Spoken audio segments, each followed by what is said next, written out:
کو ذرا حرکت میں لانے کے لیے کہ سب لوگ لکھ کر لائیں 5 کا ہنسا کہ دنیا میں کون سی چیزیں 5 بر اعظم ہیں، 5 بڑے سمندر ہیں، اور یہ ستارہ جو ہے اس کے 5 نوک ہیں، اور نہ معلوم میں نے بھی اس زمانے میں بڑی مشقت کی اور 5 کا عدد بنا دیا۔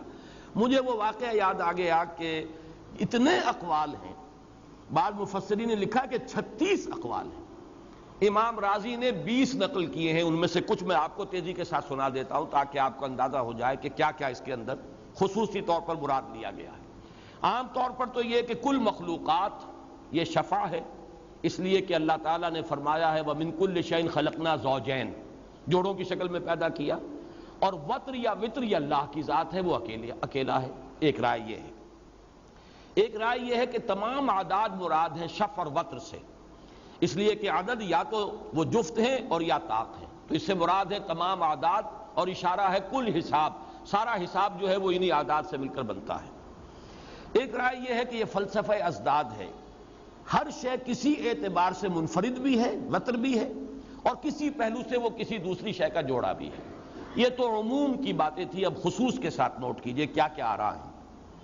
شفع یوم النحر ہے 10، اور وتر یوم عرفہ ہے، ایک رائے یہ ہے۔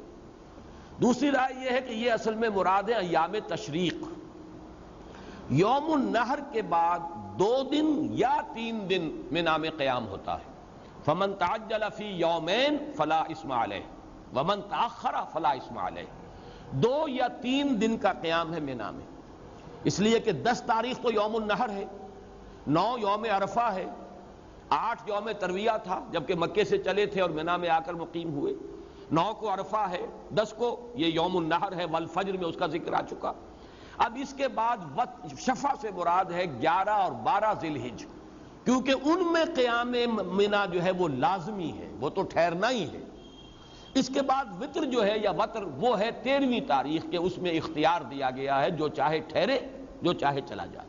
فمن تعجل فی یومین فلا اثم علیہ ومن تاخر فلا اثم علیہ، یہ رائے ہے جس کو میں نے اختیار کیا ہے، اس لیے کہ یہ اب دیکھیے ایک دور میں جڑ رہی ہیں۔ فجر یوم النحر کی فجر، لیال عشر ذی الحجہ کی پہلی 10 راتیں، والشفع وہ 2 دن جن میں منا میں قیام لازم ہے، والوتر یا وطر وہ 1 دن کے جس میں اختیار دیا گیا ہے، کوئی جانا چاہے تو چلا جائے اور چاہے تو وہاں قیام کرے۔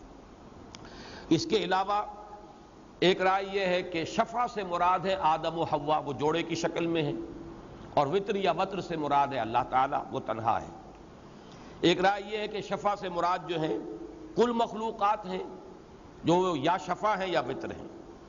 ایک رائے یہ ہے کہ شفع سے مراد ہے 4 نمازیں کہ جو 2 شفع کی شکل میں ہیں، 2 رکعتیں فجر کی، 4 رکعتیں ظہر کی، 4 رکعتیں فرائض یہاں شمار کیے جائیں گے، عصر کی 4 رکعتیں، عشاء کی۔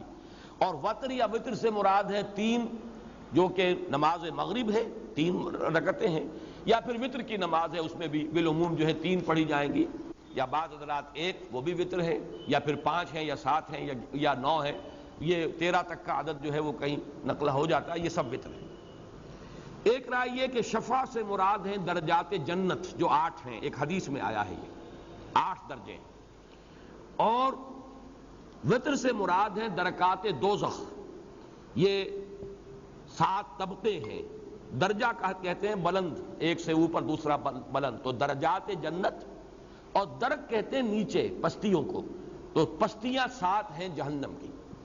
اسی طرح 7 ابواب کہا گیا ہے جہنم کے لیے، جہنم کے دروازے 7 ہیں، تو وطر سے مراد جہنم، اور 8 جو ہیں دروازے وہ جنت کے ہیں، یہ حدیث میں آیا ہے۔ اسی طریقے سے اب میں مختلف آراء بیان کر رہا ہوں صرف آپ کو تاثر دینے کے لیے کہ یہ کس طرح سے ان میں ایک ربط قائم کیا گیا ہے۔ ایک رائے یہ ہے کہ شفع سے مراد ہے تمام دن اور رات، اس لیے کہ ایک دن مکمل ہوتا ہے دن اور رات سے، یہ جوڑا ہے، اور جو وطر یا وتر ہے وہ یوم القیامہ ہے، اس کی کوئی رات نہیں ہے، وہ یوم ہی یوم ہے، کتنا لمبا ہے یہ تو اب اللہ تعالیٰ ہی جانتا ہے، لیکن یہ کہ اس کا طول بہت ہے، لیکن اس کے بعد رات کوئی نہیں ہے، اس لیے وہ دن۔ اسی طریقے سے ایک رائے یہ ہے کہ تمام انبیاء جن کے نام 2 ہیں، حضرت عیسیٰ مسیح بھی ہیں، حضرت یونس ذوالنون بھی ہیں، تو بہت سے انبیاء ایسے ہیں جن کے 2 نام ہیں، وہ ہیں شفع، اور جن کا ایک نام ہے وہ ہے وطر یا وتر۔ ایک مراد یہ بھی لی گئی ہے کہ آدم و حوا یہ چونکہ جوڑا ہے، یہ ہے شفا، اور حضرت مریم ان کے ہاں اولاد ہوئی ہے بغیر جوڑے کے، لہذا ان سے مراد ہے وتر یا وتر۔ ایک رائے یہ ہے کہ شفا سے مراد وہ 12 چشمے ہیں جو حضرت موسیٰ علیہ السلام کی ایک عصا کے ضرب سے پھوٹ بہے تھے، فانفجرت منہ 12 عینا، اور حضرت موسیٰ کے جو 9 معجزے تھے، وَلَقَدْ آتَيْنَا مُوسَىٰ 9 آیات بینات، یہ گویا کہ 9 کا عدد چونکہ وتر ہے یا وتر ہے، لہذا اس سے مراد وہ ہے۔ ایک رائے یہ ہے، دیکھیے جہاں جہاں آپ کو یہ مل جائے گا وہ سب ہمارے مفسرین نے انہوں نے جمع کر دیے ہیں تمام اقوال۔ حضرت ہود علیہ السلام کی قوم جو ہے، قوم عاد پر جو عذاب آیا تھا، 8 ایام ہے اور 7 لیال ہے، سخرها علیہم 7 لیال و 8 ایام حسوما فطر القوم فیہا سرعا، تو وہ 7 راتیں جو ہیں وہ وتر یا وتر ہے، اور جو 8 دن ہے اس سے مراد ہے یہ شفا۔ ایک رائے یہ لی گئی ہے کہ آسمان میں 12 برج ہیں، یہ مراد ہے شفا سے، اور 7 سیارے ہیں، یہ مراد ہے وتر سے۔ ایک یہ کہ جسم میں جو اعضاء 2 ہیں، 2 ہاتھ 2 پاؤں 2 کان 2 آنکھیں، یہ شفا ہے، اور جو ایک ہیں وہ وتر ہیں، جن میں سب سے اہم جو ہے وہ قلب ہے۔ ایک رائے سورہ بلد کے ساتھ جوڑ میں لایا ہے کہ شفتین یہ شفا ہے، اور لسان الم نجعل لہ عینین ولسانم وشفتین، تو وہاں پر بھی 2 جوڑے بھی آئے ہیں اور لسان ایک ہے، یہ مراد ہے۔ ایک رائے یہ بھی ہے کہ شفا سے مراد 2 سجدے ہیں، ہر رکعت میں 2 سجدے، اور وتر یا وتر سے مراد رکوع ہے کہ ہر رکعت میں 1 رکوع۔ یہ میں نے اقوال آپ کو سنا دیے ہیں۔ ان میں سے جو میرا اختیار ہے، جسے میں نے پسند کیا اور قبول کیا ہے اور جس کو کہ اس ڈور کے اندر پرویا ہے، وہ یہ ہے کہ شفا سے مراد ایام تشریق میں سے جو لازم ہیں 2 دن، 11 اور 12 ذی الحج، اور وتر سے یا وتر سے مراد وہ 13ویں تاریخ ہے ذی الحج کی، جس میں کہ آپشن دیا گیا ہے کہ حاجی چاہے تو وہ منی میں قیام رکھے اور چاہے تو واپس آ جائے۔ اب آئیے آخری ہے واللیل اذا یسر، اس میں خصوصی جو ہے اس سے مراد کوئی خاص رات جبکہ وہ چلے، اس میں حضرت مقاتل، حضرت مجاہد، حضرت اکرمہ رحمہم اللہ، ان سے مراد ہے کہ ہی لیلۃ المزدلفہ، یہ مزدلفے کی شب ہے، اور میں اسی کو قبول کرتا ہوں، اس لیے کہ یہ رات ہے جو واقعتاً سب سے ثقیل اور بھاری رات ہے مناسک حج میں۔ سورج غروب ہو جاتا ہے، جو حضرات حج کر چکے ہیں ان کو تو یہ ساری چیزیں ان کے ذہن میں ہیں، جن لوگوں کو ابھی یہ سعادت نصیب نہیں ہوئی ہے ان کے لیے کچھ مشکل محسوس ہو رہی ہوگی، لیکن بہرحال وہ مناسک حج کی کتابوں میں یہ چیزیں دیکھ لیں۔ 9 ذی الحج کو ہے یوم عرفہ، جسے کہ اب ہمارے ہاں جو اصلاح ہوئی ہے، جو سورہ بقرہ میں جو آیات نازل ہوئی ہیں، ان میں جو اہم ترین جو دن ہے ایام حج میں سے وہ یوم عرفہ ہے، جسے قریش نے بہت کم کر دیا تھا اہمیت کے اعتبار سے، اور حضور نے فرمایا الحج علی عرفہ، سب سے بڑا رکن اعظم جو ہے حج کا وہ عرفہ ہے۔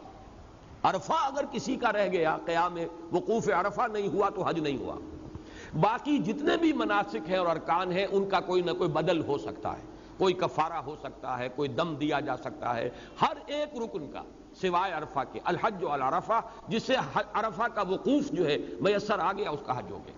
لیکن یہ میں آپ سے عرض کر رہا ہوں کہ جو پس منظر ہے اس کا، کہ جو اصل جو ان کا کہ جو اب روایات بن گئی تھیں جبکہ یہ صورتیں نازل ہوئی ہیں، ان میں اصل دن تھا یوم النحر، لیکن پھر بھی سب سے زیادہ مشقت کی شب جو ہے وہ رات تھی لیلۃ المزدلفہ، اس لیے کہ 9 تاریخ کو سورج غروب ہونے کے بعد چلنا ہے مزدلفہ سے، اور نماز مغرب ادا نہیں کرنی ہے، یہ چلنا ہے عرفہ سے، مزدلفہ آنا ہے۔ اور آج کل تو جن حضرات نے دیکھا ہے یہ حج کا سما یعنی قیامت کا منظر ہوتا ہے اس وقت جب کہ عرفات سے چلتے ہیں مزدلفہ کی طرف، پھر آپ کو مزدلفہ میں قیام کرنا ہے، عشاء اور مغرب کی نمازیں وہاں جمع کر کے پڑھنی ہے۔ پھر یہ ہے کہ رات کے ویسے تو یہ کہ فجر کی نماز پڑھ کر جانا ہے، لیکن یہ کہ اس میں ایک اجازت دی گئی ہے کہ ضعفاء ہوں، مریض ہوں، بوڑھے لوگ ہوں تو وہ فجر سے پہلے بھی جا سکتے ہیں، اور حضور بھی صلی اللہ علیہ وسلم اپنے اہل بیت کو، اپنے اہل و عیال کو، ازواج مطہرات کو یہ فجر سے پہلے ہی روانہ کر دیتے تھے، اس لیے کہ اس ازدحام میں بڑا مشکل ہے کہ جانا ہے اور پھر جو ہے وہ فجر کی نماز کے فوراً بعد جا کر پھر یوم النحر جو ہے، دن سب سے زیادہ مشقت کا جو ہے وہ یوم النحر ہے، اور رات سب سے زیادہ مشقت طلب جو ہے وہ مزدلفہ کی رات ہے، جس کے اول حصے میں عرفات سے مزدلفہ تک آئے، اور اس کے بعد جو ہے پھر وہ جانا ہے مزدلفہ سے اور منا تک۔ تو یہ ہے حضرت مقاتل کی رائے، حضرت مجاہد، حضرت اکرمہ رحمہم اللہ، اور اسی کو میں نے اختیار کیا ہے۔ باقی شاہ عبد القادر رحمۃ اللہ علیہ خاص بات لائے ہیں اس میں، اگرچہ میں اسے قبول نہیں کر رہا لیکن ایک خاص اعتبار سے اسے آپ کو سنا رہا ہوں۔ انہوں نے واللیل اذا یسر سے مراد یہ نہیں لیا کہ رات جب کہ چلے۔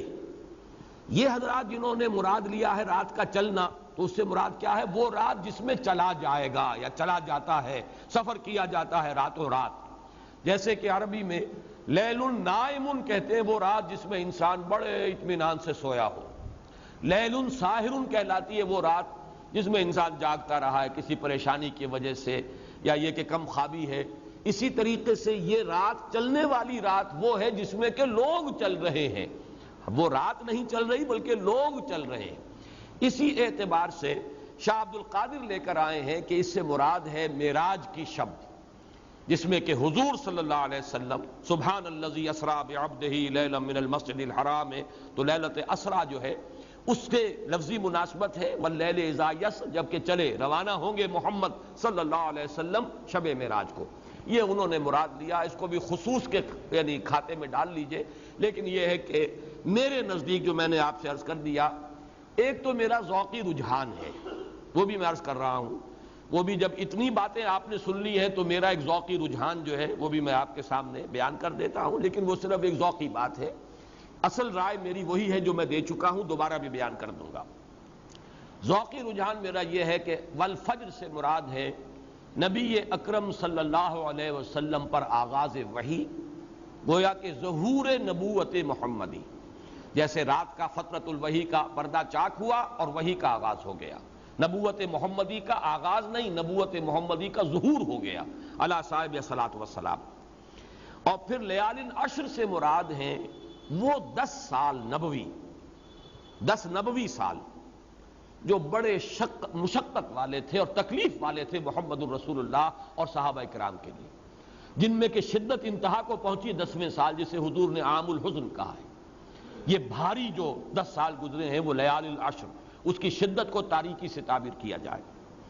اور شفع سے مراد ہیں سن 11 اور 12 نبوی، جن میں راستے کھلنے شروع ہوئے ہیں، ان میں سہولت شروع ہوئی۔ اس میں پہلے 6 افراد مدینے کے ایمان لے آئے، حالانکہ حضور تو ابھی مدینے کا نہ آپ نے قصد کیا نہ سفر کیا، گھر بیٹھے اللہ نے حضور کی جھولی میں 6 افراد جو ہے مدینے کے ڈال دیے۔ پھر وہ اگلے سال 12 ہو گئے، اور اسی طریقے سے یہ 72 تک تعداد پہنچی ہے۔ اور پھر 13واں سال وہ ہے کہ جس میں کہ ہجرت ہوئی، اور واللیل اذا یسر سے مراد ہے وہ رات جس میں کہ حضور اپنے گھر سے نکلے ہیں، اور آپ نے پھر جا کر غار ثور میں آپ نے پناہ لی ہے اور وہاں آپ روح پوش رہے ہیں۔ یہ تو ہے ذوقی بات کہ ان میں بھی ایک ربط جڑتا ہے، والفجر ولیال عشر 10 سال، والشفع والوتر 11 اور 12واں سال نبوت کا، اور پھر 13واں سال یہ جو ہے والشفع میں 11واں اور 12واں، اور 13واں سال جو ہے وہ ہے وتر، اور پھر واللیل اذا یسر جب ہجرت کے لیے آپ روانہ ہو گئے رات کے وقت۔ حالانکہ آپ کے گھر کا چاروں طرف سے گھیراؤ تھا، شدید پہرا تھا، لیکن حضور صلی اللہ علیہ وسلم نے ایک خاک کی مٹی جو ہے وہ پھینکی ہے ان کی طرف، شاہت الوجوہ، اور پھر یہ ہے کہ آپ کوئی نہیں دیکھ سکا اور آپ نکل آئے ہیں، اور پھر آپ نے جا کر غار ثور میں آپ منہ پوش ہوئے۔ یہ تو ہے ذوقی بات، اس لیے کہ فجر اور صبح سے مراد میں نے جیسا کہ میں بیان کر چکا ہوں سورہ مدثر میں بھی اور سورہ تکویر میں بھی، میں نے وہ آغاز وحی اور ظہور نبوت محمدی مراد دیا ہے۔ البتہ جس کو میں ان صورتوں کے مشترک ثقافتی اور تہذیبی پس منظر کے اعتبار سے ایک دور میں جو یہ موتی، یہ ساری آراء وہ ہے کہ جو موجود ہیں سلف میں کسی رائے کا موجد نہیں ہوں، بلکہ میں ان میں سے صرف پک اینڈ چوز کر رہا ہوں کہ یہ ساری چیزیں متعلق ہیں مناسک حج سے، اور یہ مکے کی ثقافتی اور اجتماعی زندگی کا اہم ترین مظہر تھا، یہ سالانہ جشن۔ اس میں یوم النحر سے مراد والفجر۔ آگے چلیے، 10 راتیں وہ ہیں ذی الحجہ کی ابتدائی 10 راتیں، شفع سے مراد وہی 11ویں اور 12واں دن، وتر سے مراد 13 ذی الحجہ، جس میں کہ آپشن ہے کہ حاجی ٹھہرے یا یہ کہ وہاں سے روانہ ہو جائے، وہ 12 کی شام کو بھی جا سکتے ہیں۔ اور واللیل اذا یسر، قافلے چلتے ہیں پھر جب رات کے وقت، یہ حاجی واپس آتے ہیں مکے کی طرف، یہ ہے وہ شب کہ جس میں لوگ سفر کر رہے ہیں اور چل رہے ہیں، یا یہ کہ مزدلفہ کی رات مراد لی جائے، جیسے کہ میں بیان کر چکا ہوں حضرت مجاہد اور اکرمہ اور حضرت مقاتل کی رائے، واللہ عالم۔ اب سوال یہ پیدا ہوتا ہے کہ ان قسموں کا مقسم علیہ کیا ہے، جواب قسم کیا ہے؟ حل فی ذالک قسم لذی حجر، کیا اس میں کوئی قسم ہے عقل مند لوگوں کے لیے؟ پہلے تو اس آیت پر غور کر لیجئے، حل فی ذالک قسم لذی حجر، کیا اس میں کوئی قسم ہے؟ اور قسم سے مراد شہادت، گواہی، دلیل، کوئی دلیل ہے، کوئی گواہی ہے، کوئی شہادت ہے ہجر والوں کے لیے؟ پہلی بات تو یہ کہ اسے کہتے ہیں عربی میں کہ یہ ہے استفہام تقریری، کسی شے کو تاکید میں لانے کے لیے، مؤکد کرنے کے لیے سوالیہ انداز۔ اردو میں جب ہم اس کو اختیار کرتے ہیں تو اس میں ایک نہیں کا اضافہ کرتے ہیں، ایسا ہے کہ نہیں؟ جب ہم کہتے ہیں ایسا ہے کہ نہیں، کیا ایسا ہے یا نہیں، تو بظاہر تو یہ سوال ہے، حقیقت میں ہم کہنا چاہتے ہیں کہ ایسا ہے، فی الواقع ایسا ہے، یقیناً ایسا ہے، لیکن عربی میں یہ لا کا اضافہ نہیں ہوتا۔ حل فی ذالک قسم لذی حجر، ہے کوئی اس میں؟ حل اتی علی الانسان حین من الدہر لم یکن شیئا مذکورا، کیا آیا تھا کس انسان پر کوئی وقت اپنی زندگی کے دوران، اپنے وجود کے ایک مرحلے پر کہ نہیں تھا وہ کوئی شے قابل ذکر؟ تو اس میں در حقیقت یہ استفہام تقریر، یقیناً آیا تھا ایک مرحلہ انسان پر، وہ نطفے کی شکل میں تھا جس کا کہ انسان اپنی زبان پر لانا بھی پسند نہیں کرتا۔ تو حل فی ذالک قسم لذی حجر جو ہے، اس سے در حقیقت اس بات مراد ہے کہ ان میں عظیم قسمیں موجود ہیں۔ البتہ یہ کہ وہ قسم ہے کیا، وہ مقسم علیہ کیا ہے، کس شے پر دلالت ہے، کس شے کی طرف اشارہ ہو رہا ہے ان قسموں کے ذریعے سے؟ پہلے تو جو آراء مفسرین کی ہے وہ میں آپ کو بتا دوں۔ بعض حضرات کی رائے یہ ہے کہ ان ربک لبالمرصاد، یہ ہے اصل جو مقسم علیہ ہے۔ درمیان میں جو کلام آیا ہے الم تری کیف فعل ربک بعاد ارم ذات العماد التی لم یخلق مثلها فی البلاد وثمود الذین جابوا الصخر بالواد وفرعون ذی الاوتاد الذین طغوا فی البلاد فاکثروا فیہا الفساد فصب علیہم ربک صوت عذاب۔ یہ ہے گویا کہ اس کو کہتے ہیں جملہ معترضہ، کلام معترضہ ہے۔ اصل مقسم علیہ ہے ان ربک لبالمرصاد، یقیناً تیرا رب گھات میں ہے۔ کسی کو نہ چنت نہیں ہو جانا چاہیے، نہ کسی فرد کو، نہ کسی قوم کو۔ اللہ تعالیٰ گھات میں ہے، وہ پکڑتا ہے۔ ان بطش ربک لشدید، جب اس کی پکڑ آتی ہے تو بہت سخت آتی ہے۔ ایک یہ ہے کہ یہاں پر جواب قسم جو ہے وہ یہیں پر محذوف ہے، لَنُعَذِّبَنَّ الْكَاذِبِينَ، یہ تمام چیزیں اس پر گواہ ہیں کہ ہم لازماً سزا دیں گے اور عذاب دیں گے جھٹلانے والوں کو۔ لیکن یہ کہ اس میں جو قسمیں میں نے مراد لی ہیں، ان قسموں سے جو مراد میں نے لی ہے اس کے اعتبار سے مراد کیا ہے؟ اشارہ کیا جا رہا ہے کہ اے قریش، تم نے ان مناسک حج کی اصل روح کو ضائع کر دیا ہے۔ اس کی اصل روح توحید، اور توحید حضرت ابراہیم علیہ السلام نے یہ خانہ کعبہ بھی تعمیر کیا تھا، وہ مرکز توحید نماز کے لیے، ربنا لیقیموا الصلاۃ، میں نے اس لیے اپنی نسل کو یہاں پر آباد کیا ہے، عند بیتک المحرم، تیرے اس محترم گھر کے پاس، کہ وہ نماز قائم کرے۔ تم نے نماز بھی غارت کر دی، گم کر دی، اور اس کا بھی معاملہ یہ رہ گیا جیسے سورہ انفال میں آیا، تالیاں پیٹتے ہو اور سیٹیاں بجاتے ہو، اور یہ حج کی بھی اصل روح تم ختم کر چکے ہو۔ اور اس کی وجہ کیا ہے کہ آخرت پر تمہارا یقین نہیں رہا۔ أَرَأَيْتَ الَّذِي يُكَذِّبُ بِالدِّينِ فَذَلِكَ الَّذِي يَدْعُو الْيَتِيمَ وَلَا يَحُضُّ عَلَى طَعَامِ الْمِسْكِينِ فَوَيْلٌ لِّلْمُصَلِّينَ الَّذِينَ هُمْ عَنْ صَلَاتِهِمْ سَاهُونَ الَّذِينَ هُمْ يُرَاءُونَ وَيَمْنَعُونَ الْمَاعُونَ۔ یہ جو مذہبیت تمہارے ہاں رہ گئی ہے یہ کھوکھلی ہے، کبھی غور کرو وہ شخصیت کیا تھی کہ جس کے نام پر یہ حج کا معاملہ چل رہا ہے، کس نے پکارا تھا حج کے لیے، کس نے قربانی دی تھی، اپنے بیٹے کی قربانی کے لیے تیار ہو گیا تھا۔ وہ روح جو ہے اس نہر کی وہ تو وہ ہے، لیکن تم نے اسے محض رسم اور محض ایک جشن کی شکل دے دی ہے، اور اس کا اصل سبب کیا ہے کہ تمہارا آخرت پر یقین نہیں ہے۔ اور جان لو کہ اس کا نتیجہ وہ نکلے گا کہ جیسے ہم نے سابقہ اقوام کو ہلاک کیا، تم بھی ہلاکت سے اور عذاب الہی سے دوچار ہوگے۔ یہ مقسم علیہ ہے جو یہاں پر محذوف ہے، اور چونکہ اس کے اندر اشارہ ہو گیا قسموں میں، لہذا اس کو یہاں پر لفظی طور پر نمایاں نہیں کیا گیا۔ اب آگے چلیے، والفجر وليال عشر والشفع والوتر واللیل اذا یسر هل فی ذلک قسم لذی حجر. حجر کا لفظ پر بھی ذرا غور کر لیں. حجر کے معنی ہم نے عقل لیے ہیں. عقل اور حجر میں جو قدر مشترک ہے وہ کیا ہے؟ عقل کی میں وضاحت کر چکا ہوں ایک سے زائد بار. باندھنے والی شے عقل کہلاتی ہے، اس لیے کہ عقل انسان کو روکتی ہے. رزق مت لو، اندیشہ ہے، خطرہ ہے، بے خطر کود پڑا آتش نمرود میں عشق، عقل ہے محو تماشائے لبے بام ابھی. عقل مصلحت سجاتی ہے، جبکہ عشق اور جذبہ جو ہے وہ خطرات میں کودنے پر آمادہ کرتا ہے. تو چونکہ اقال اور یہ جو ان لوگوں کا جو ایک وہ عرب کے لوگوں کا بدوؤں کا جو ایک معاملہ تھا کہ وہ رسی سے باندھ دیتے تھے اونٹ کے ایک پاؤں کو تاکہ 3 ٹانگوں پر کھڑا رہے. ایک ٹانگ اس کی بندھی ہوئی ہے تو اب صرف کچک کچک کر ادھر سے ادھر جا سکتا، بھاگ نہیں سکتا. یہ گویا کہ اس کو باندھنے کی ایک سکیل تھی، اور اسی کو اقال کہتے تھے اس رسی کو کہ جس سے وہ اس کا گھٹنا باندھ دیتے تھے. پھر جب آگے چلنا ہے، سفر جاری کرنا ہے آگے، تو وہی رسی ہے کہ جو اس اونٹ کے گھٹنے سے کھول کر اپنے سر پر باندھ لیتے تھے. یہ اقال ہے جو ان کے ہاں بڑے سنہری اقال اور بڑے خوبصورت اقال اور ہزارہا روپے کے اقال جو ہیں. تو اس کی اصل کیا ہے ان کے تمدن کے اعتبار سے؟ یہ وہ بدو کی رسی ہے، اونٹ کا گھٹنا باندھنے والی رسی، کہ جب وہ اونٹ پر سوار ہو کر سفر کرتا تھا تو اپنے سر پر باندھ لیتا تھا.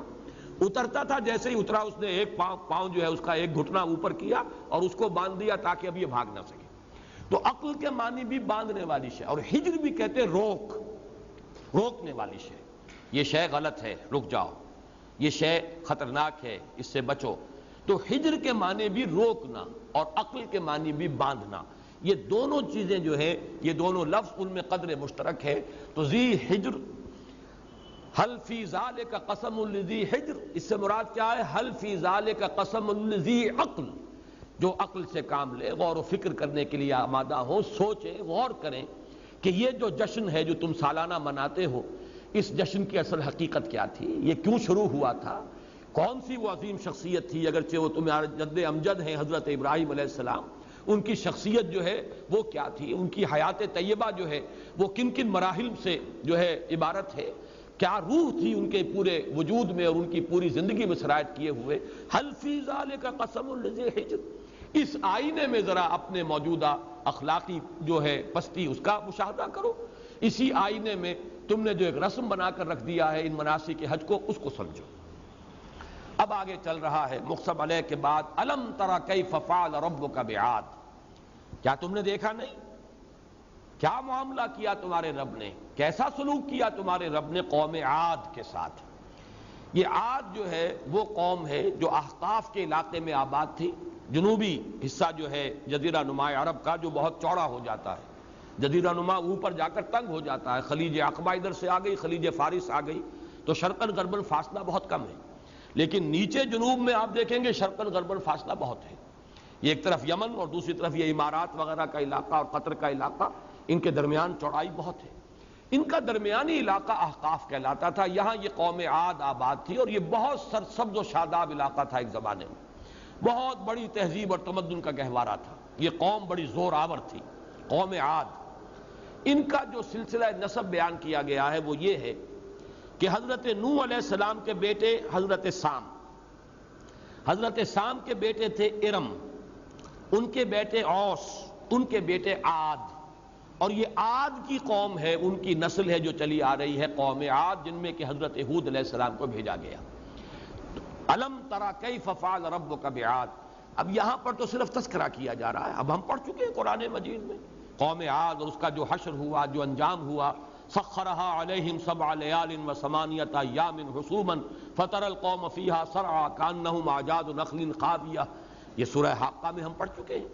پھر سورہ اعراف میں اور سورہ ہود میں اور مختلف اور جو مکی صورتیں ہیں، سورہ شعراء میں، اسی طریقے سے سورہ مومنون میں بڑی تفصیل کے ساتھ ان کے حالات آ چکے ہیں. اشارہ کیا ہے؟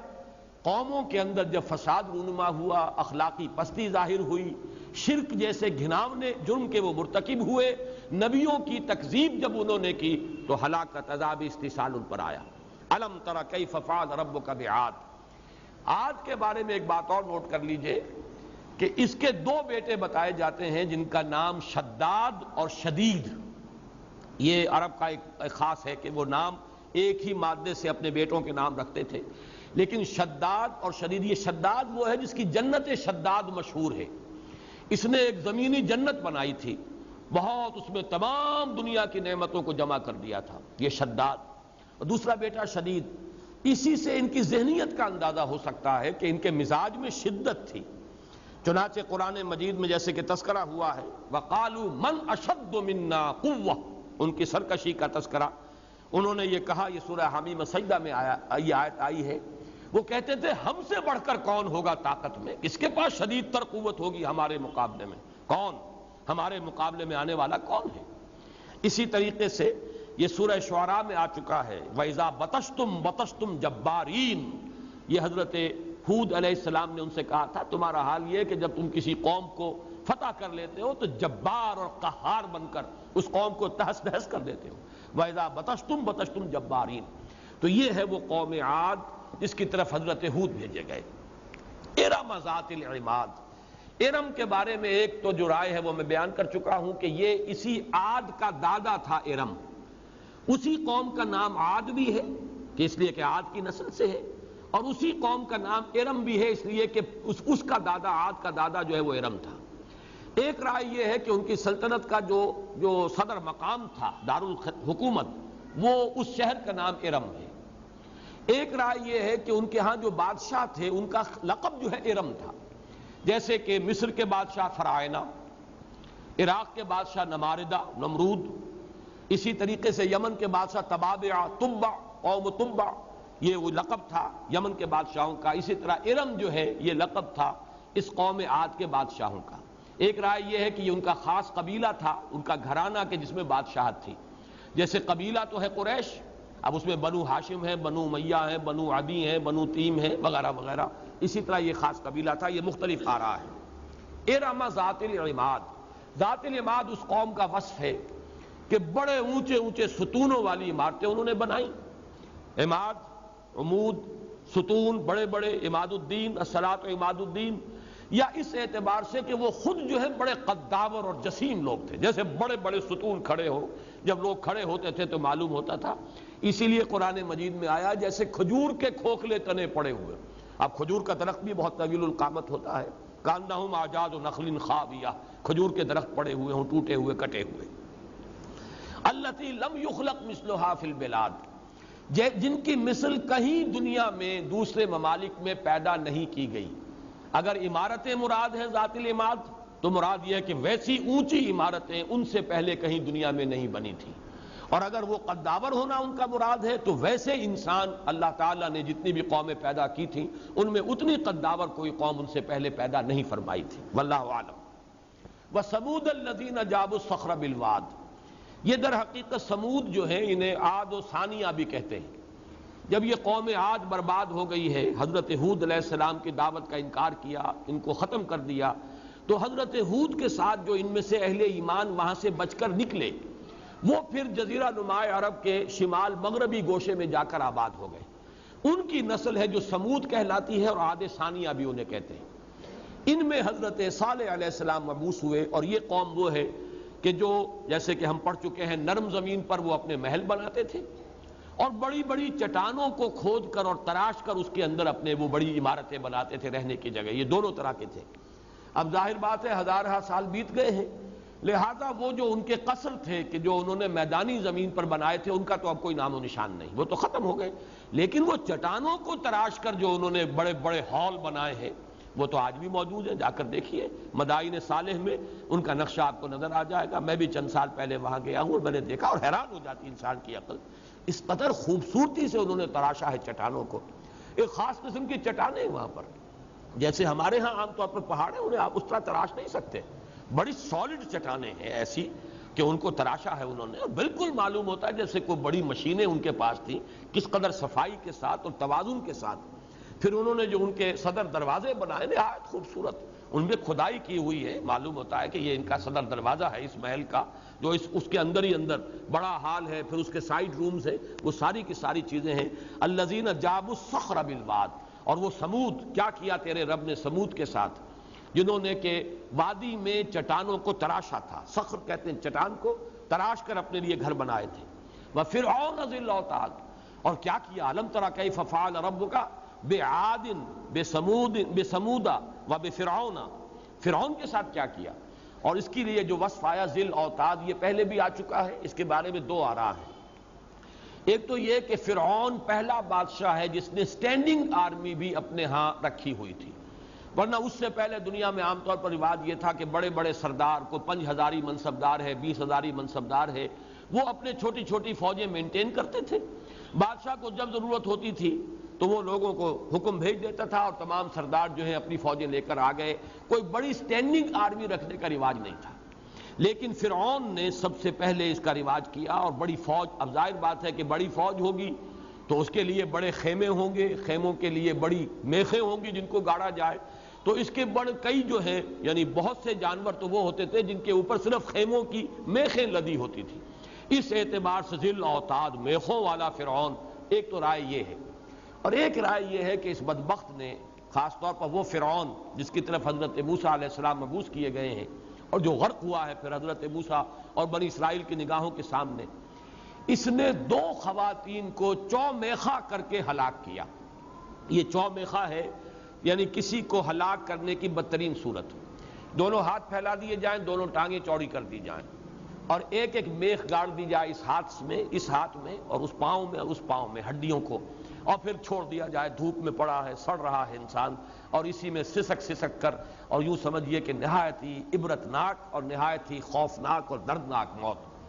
تو ایک تو اس کا وزیر تھا حزقیل، اس کی بیوی یہ موحد ہو گئی تھی، اور اس کو سزا دی ہے اس شخص نے جب وہ باز نہیں آئی توحید سے۔ جیسے کہ ہم پڑھ چکے ہیں اصحاب الاخدود، وہ خندقوں والے جنہوں نے کہ توحید کا اقرار کرنے والوں کو آگ کی بڑی بڑی خندقیں جلا کر اور ان میں زندہ جلایا۔ اسی طریقے سے یہ گویا کہ ذی الاوتاد اس اعتبار سے ہے کہ چومیخہ کر کے اس نے ہلاک کیا حزقیل کی بیوی کو بھی۔ اور یہ بھی روایت آتی ہے کہ حضرت آسیہ جو اس کی اہلیہ تھیں، مومنہ تھیں، موحدہ تھیں، جن کا ذکر سورہ تحریم میں آیا ہے، امرأۃ فرعون اذ قالت رب ابن لی عندک بیتا فی الجنۃ ونجنی من فرعون وعملہ ونجنی من القوم الظالمین، اس کو بھی، حضرت آسیہ کو بھی اس بدبخت نے اسی طرح چومیخہ کر کے اور ان کو بھی ہلاک کیا تھا، اس لیے اسے ذی الاوتاد کہا گیا ہے۔ الذین طغوا فی البلاد، ان سب کے لیے اب آ رہا جنہوں نے اپنے ملکوں میں، اپنی آبادیوں میں طغیانی اور سرکشی کی روش اختیار کی، اللہ کے مقابلے میں سرخجی، اللہ کے مقابلے میں تکبر، استکبار، گھمنڈ اپنی، اور آج کل جو استکبار ہے وہ کیا ہے؟ Human sovereignty. جیسے کہ فرعون نے کہا تھا الیس لی ملک مصر، یہ مصر کی بادشاہی میری نہیں ہے میری ہے، میں ہوں بادشاہ۔ آج بھی کہتے ہیں کہ ہماری سوورنٹی ہے، پاپولر سوورنٹی، عوام کی حاکمیت، یہ گویا کہ اللہ کے مقابلے میں سرکشی ہے۔ الذین طغوا، طغیان کا مطلب کیا ہے؟ اپنی حدود سے تجاوز کرنا۔ جب دریا اپنے حدود میں بہہ رہا ہے تو وہ اور کیفیت ہے، جب وہ اپنی حدود سے تجاوز کر گیا اب آپ اسے کہتے ہیں طغیانی پر ہے دریا۔ تو جو بھی انسان اپنی حد سے بڑھ کر اور حاکمیت کا مدعی بنتا ہے وہ در حقیقت طغیانی اختیار کر رہا اللہ کے مقابلے میں۔ الذین طغوا فی البلاد، اور اس طغیانی کا نتیجہ کیا نکلے گا انسانی معاشرے میں؟ فاکثروا فیہا الفساد، اس سے فساد رونما ہوگا۔ اب انسان حاکم و محکوم میں تقسیم ہو گیا، جیسے اقبال نے کہا تمیز بندہ و آقا فساد آدمیت ہے۔ پھر وہ ہیوز اور ہیو ناٹس میں تقسیم ہو جائیں گے، ایک طرف محل ہے اور ان کے عیش ہیں اور ان کے آرام ہیں اور ان کی آسائشیں ہیں، اور ایک طرف وہ جھونپڑیاں ہیں، یا یہ کہ سر پر چھت ہی نہیں ہے اور لوگ جو ہیں وہ کھلے آسمان تلے اپنی زندگی گزار رہے ہیں۔ یہ سب کچھ کیوں ہوتا ہے؟ انسانی سرکشی۔ انسانوں میں سے کچھ حاکمیت کے مدعی بن کر سامنے آتے ہیں، اس کا نتیجہ پھر کیا ہے؟ انسانی معاشرے میں پھر ایک فساد رونما ہوتا ہے، اس میں اونچ نیچ آتی ہے، حاکم و محکوم کی تقسیم ہوتی ہے، اس میں یہ کہ کچھ محروم ہو جائیں گے اور کچھ جو ہے ان کے پاس کثرت ہوگی مال کی اور دولت کی، کچھ مستکبرین ہوں گے، کچھ مستضعفین ہوں گے۔ یہ قرآن مجید کی اصطلاحات ہیں۔ فاکثروا فیہا الفساد فصب علیہم ربک صوت عذاب، تو برسایا ان پر تیرے رب نے عذاب کا کوڑا۔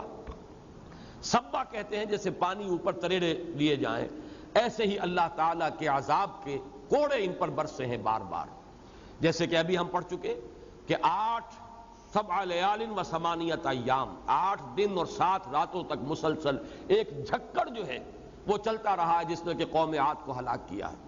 تو گویا کہ اللہ کے کوڑے مسلسل برس رہے ہیں 7 راتوں اور 8 دن تک۔ فصب علیہم ربک صوت عذاب ان ربک لبالمرصاد، یہ ہے گویا کہ جسے بہت سے حضرات نے مقسم علیہ تسلیم کیا ہے، جان لو تمہارا رب گھات میں ہے۔ یہ نہ سمجھو کہ اگر وہ رسی تمہاری دراز کر رہا ہے، تمہیں ڈھیل دے رہا ہے، اگر فوراً پکڑ نہیں آ گئی ہے تو کبھی پکڑ نہیں آئے گی، یا تم اپنے رب کی پکڑ سے بچ نکلو گے۔ ان بطش ربک لشدید، وہ پکڑ جب آئے گی تو بڑی سخت ہوگی۔ یہ اب اس کے بعد وہ جوڑا آ رہا ہے آیات کا جو میرے نزدیک اس سورہ مبارکہ کا مرکزی مضمون ہے اور نہایت اعلیٰ فلسفیانہ، حکیمانہ، ناصحانہ مضمون ہے، بہت اہم۔ پہلے ان دونوں آیتوں کا ترجمہ کر لیجئے اور ایک سوال اپنے آپ سے کیجئے کہ اس میں تعجب کی بات کون سی ہے۔ ان کی طرف ایک قول منسوب ہو رہا ہے اور اس قول کو اس طریقے سے نقل کیا جا رہا ہے جیسے بڑی غلط بات ہے جو کہہ رہے ہیں، حالانکہ اس میں غلطی بظاہر کوئی نظر نہیں آ رہی۔ یہ ہے اصل مسئلہ کہ جیسے حضور صلی اللہ علیہ وسلم ایک سوال کرتے تھے، اتدرون من المفلس، کیا جانتے ہو مفلس کون ہوتا ہے؟ یہ کس لیے؟ تاکہ لوگ ہوشیار ہو جائیں، چوکس ہو جائیں، غور کریں، پھر آپ جواب دیتے تھے۔ یہاں پر بھی ایک سوالیہ نشان آ گیا، بغیر سوال کیے ہوئے سوالیہ نشان ہے، ایک لمحہ فکریہ ہے۔ کیا ہے؟ فَأَمَّا الْإِنسان، تو انسان کا معاملہ یہ ہے، اذا مبتلاہ ربہ، کہ جب اسے اس کا رب آزماتا ہے، ابتلا میں ڈالتا ہے، آزمائش میں، امتحان میں ڈالتا ہے، فاکرمہ، پھر اسے عزت دیتا ہے، تکریم، اکرام، وجاہت دنیا میں، ونعمہ، اور اسے نعمتیں دیتا ہے، آسائشیں دیتا ہے، کھانے کی فراوانی، وسائل جو ہیں کثرت کے ساتھ، نعمتیں جو ہیں ان کا دسترخوان بچھا دیا جاتا ہے، فیقول ربی اکرمن، تو وہ کہتا ہے میرے رب نے مجھے عزت دے دی، مجھے میرے پروردگار نے عزت والا بنا دیا۔ سوال یہ کہ اس میں غلطی کیا ہے؟ خود اللہ فرماتا ہے کہ اکرمہ، اللہ نے اسے عزت دی، لیکن وہ جب کہہ رہا ہے کہ میرے رب نے مجھے عزت دی، مجھے صاحب عزت بنا دیا، تو اس میں کون سے تعجب کی بات ہے؟ اس کا برعکس، وَأَمَّا إِذَا مَبْتَلَاهُ فَقَدَرَ عَلَيْهِ رِزْقَهُ، اور جب اللہ اسے مبتلا کرتا ہے، آزماتا ہے۔ نوٹ کر لیجئے، بلا یبلو کے معنی آزمانا، بلا یبلو یہ ثلاثی مجرد ہے، ابتلا یبتلی یہ ہے ثلاثی مزید فی میں باب افتعال، ان دونوں کا مفہوم بالکل ایک ہے، آزمانا۔ آزمانے کا نتیجہ کیا نکلے گا؟ یا کامیابی یا ناکامی، جیسے کہ غالباً حضور کی حدیث ہے یہ، واللہ عالم، یا یہ کوئی حکیمانہ مقولہ ہے، ان الامتحان یکرم المرء او یہان، امتحان میں تو لازماً 2 نتیجے نکلیں گے، یا انسان باعزت ہو کر نکلے گا، ود فلائنگ کلرز نکلے گا، اور یا پھر اس کی ذلت ہو جائے گی، خائب و خاسر ہو کر، ناکام ہو کر، منہ لٹکائے ہوئے نکلے گا۔ امتحان کے کمرے سے تو 2 حالتوں میں انسان کو نکلنا، ان الامتحان یکرم المرء او یہان، یا عزت ہوگی یا توہین ہوگی۔ تو یہ ہے ابتلا، ابتلا اور بلا یبلو اور ابتلا یبتلی، یہ دونوں کا مفہوم بالکل ایک ہے۔ البتہ اس میں جب باب افعال سے آتا ہے ابلا یبلی، اس میں ایک خاص مفہوم پیدا ہو جاتا ہے، اور وہ ہے کسی کے محاسن کو نکھارنے کے لیے امتحان میں ڈالنا۔ یعنی مجھے معلوم ہے کہ میرے فلاں شاگرد کے اندر بڑی ذہانت ہے، لیکن میں اسے خاص طور پر کوئی کسی آزمائش میں ڈالتا ہوں اس لیے کہ اس کی ذہانت اجاگر ہو، نمایاں ہو جائے۔ اللہ تعالیٰ کے علم میں ہے کہ میرے کسی بندے میں ایمان بہت پختہ ہے، لیکن اللہ کسی امتحان میں ڈالتا ہے تاکہ اس کا امتحان نمایاں ہو جائے، اس کا ایمان، اس کی شدت وہ لوگوں پر واضح ہو جائے۔ جیسے کہ آیا ہے منہ بلان حسنا، اللہ تعالیٰ یہ چاہتا ہے کہ یہ ایسا ابلا کرے ان کا، تاکہ لوگوں کے اندر جو ان کے خیر ہے، ان کے اندر جو بھلائیاں مضمر ہے وہ نکھر کر آ جائیں، سامنے ہو جائیں۔ تو باب افعال میں خاص طور پر کسی کے خیر، کسی کی نیکی، کسی کی صلاحیت کو نکھارنے کے لیے ابتلا اور آزمائش۔ باقی بلا یبلو اور ابتلا یبتلی، اس میں دونوں پہلو موجود ہیں۔ وَأَمَّا الْإِنسَانُ إِذَا مَا ابْتَلَاهُ، اور یہ انسان جب کہ اللہ تعالیٰ اس کو آزمائش میں ڈالتا ہے، فَقَدَرَ عَلَيْهِ رِزْقَهُ، اور اس پر تنگ کر دیتا ہے اس کے رزق کو۔ وہ پہلے کے مقابلے میں پہلے تو خوب نعمتیں دی، دنیاوی عزت و وجاہت دے دی، تو وہ کہتا ہے میرے رب نے مجھے عزت دی، مجھے عزت عطا فرما دی۔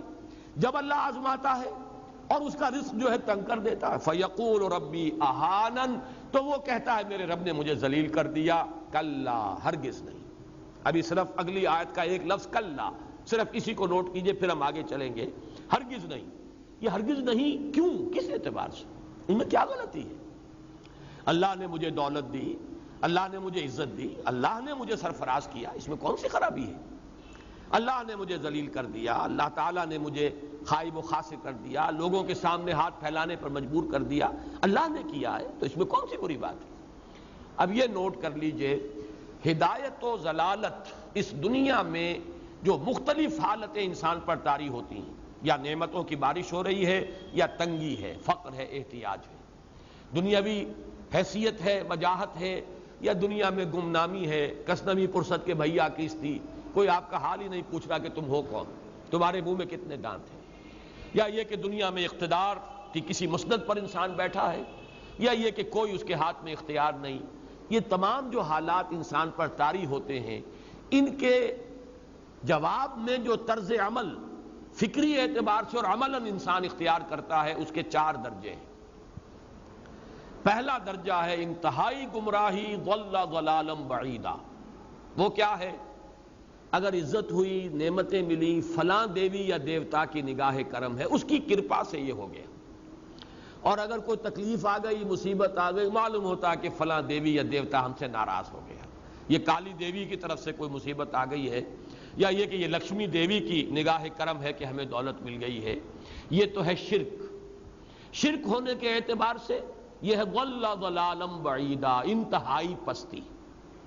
اس پستی سے اوپر آئیں گے تو توحید کی پہلی منزل ہے۔ عزت دی اللہ نے دی، اگر کوئی تنگی آ گئی، فقر، تکلیف، کوئی ذلت، رسوائی، یہ بھی اللہ کی طرف سے۔ ایک